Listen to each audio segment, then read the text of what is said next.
Hello unlimited friends, it's Zehra back again with another Q&A about the application of law of attraction in practical ways to our life. Our question today comes from Seki, and she says, how do we know we have to change our beliefs? When you stop working hard and it didn't work well for you, is it because you did it even if you felt bad? Very good question, Seki, and like I said, I will explain in detail. So I'm going to break it down. Your first part of your question is, how do we know we have to change our belief? Well, that one is a really simple answer.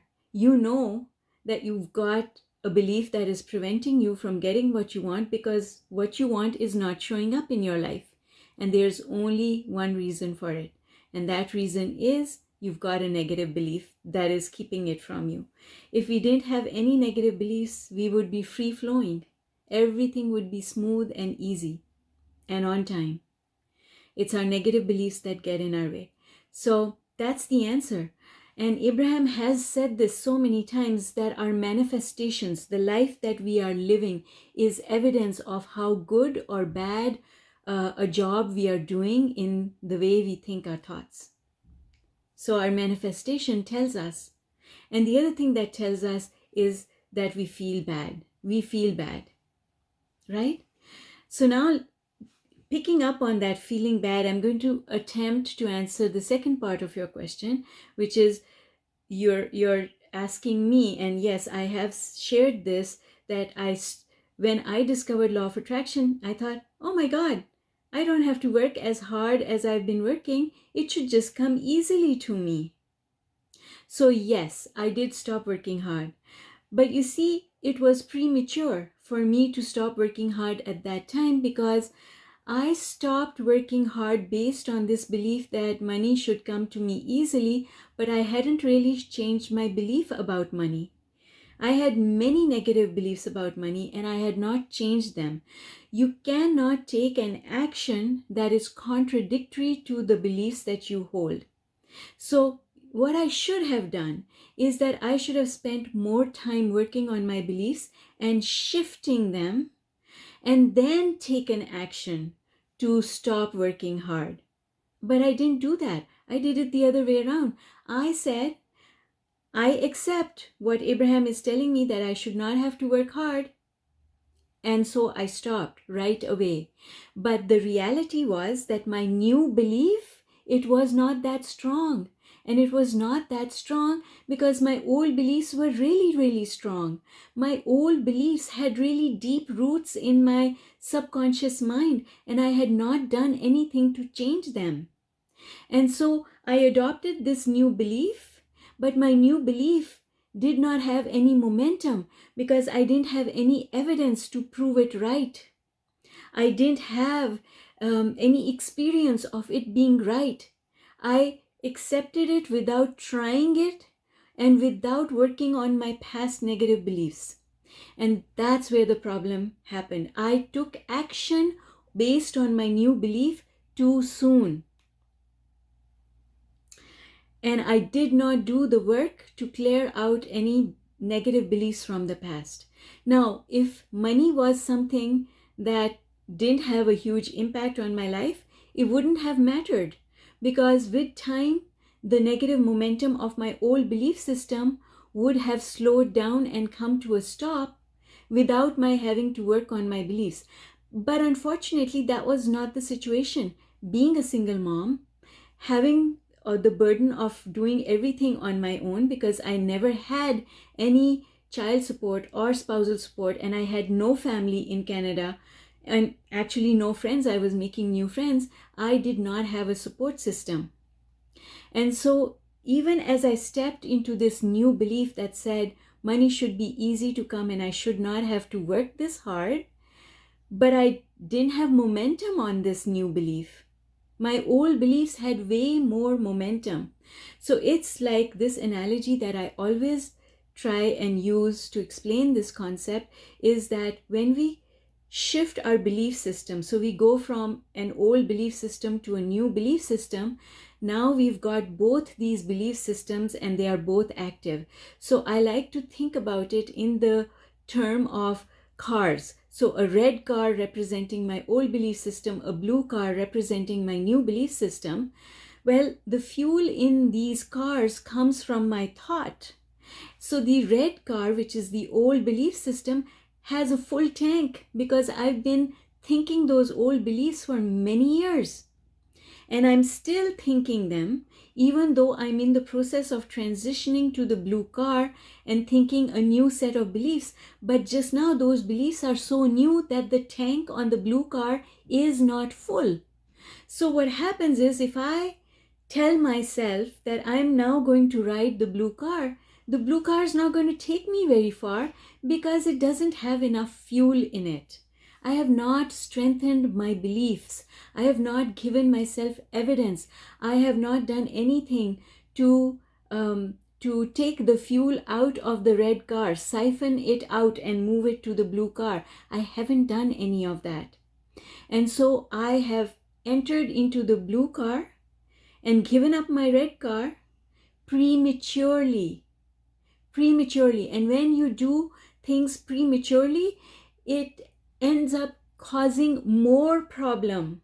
Because at least if you're going in the old car while you are also fueling the new car, at least things don't come to a standstill. But if you jump out of the old car into the new car has only a little bit of fuel, it comes to a stop. And when it comes to a stop, which is what happened with me, everything came to a standstill, no money was coming in.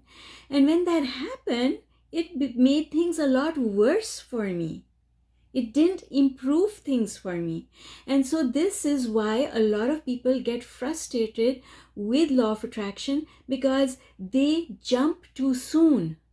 They take the new belief and they have not fully accepted it because they haven't fully tried it out, and they've already burnt their boats.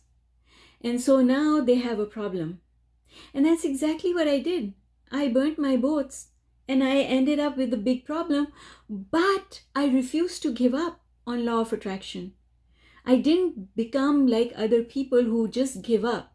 I said, no, this stuff is true. Abraham is right. And if I'm not getting the results, then that means I need to do something differently. What did I do? Oh my God, girl. I did thousands of focus wheels. I scripted and journaled all day long. I immersed myself in Abraham as well as other teachers. And because of that immersion, in a very short space of time, I filled up that blue tank. And that is when things turned around for me. Things turned around for me very quickly. Within 30 days, things started turning around for me. Within 60 days, my life looked completely different. I felt I had control back, and control that was better than the control that I had ever had before.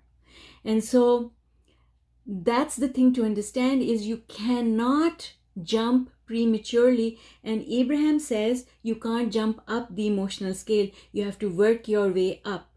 That is like saying you have to fuel the blue car, the new belief system. You have to fuel it little by little in small steps until that tank is full and you can pump down on the accelerator and you can fly high. But if you haven't reached that spot, that place of momentum, then making that transition prematurely actually hurts us. And for a lot of people, they just don't recover from that. And so that's what I am here to change. In the beginning, and your last part of your question is it because you did it even though you felt bad? No, sweetheart. In the beginning, I did not feel bad because there was fuel in the gas tank of the new car, right? There was a little bit of fuel. So in the beginning, I did not feel bad, but it wasn't enough fuel to carry me very far. And so that blue car came to a stop. In the beginning, things were great, but then they stopped because there wasn't enough fuel, and then fear took over. And yes, fear is a very negative vibration, and therefore things just got worse and worse and worse until I did something about it. So it doesn't matter how bad things get. That's what I want you to take away from this conversation, is that it doesn't matter how bad things get, you can always turn it around. You can always turn it around. Abraham is absolutely right when they tell us that it doesn't take long, but it does take work. It does take work because we need to free ourselves from our old belief systems, and we have to adopt the new belief system with so much energy, so much fervor, and so much belief and trust and faith that we fill that tank of the new car, of the blue car, really, really quickly. And when you stop fueling the red car, the old car, it just, after a while, it just runs out of fuel and it comes to a stop. And it no longer has a hold or an impact on your life. So, Seki, I hope that this was helpful and helped clarify your understanding about law of attraction. Thank you again for the question, and everyone else, thank you for visiting. Please give us a like and a subscribe, and if you will, please click on the notification bell so that I can invite you back for another video or 2 or 3. And also, if you have any questions at all, please send those questions to me either through my website ZMAHOON.com, or if you want, you can drop a comment below and I will most certainly pick it up and do my best to answer. Thank you again for joining me. I know your time is valuable. Thank you for spending your time with me. Bye for now.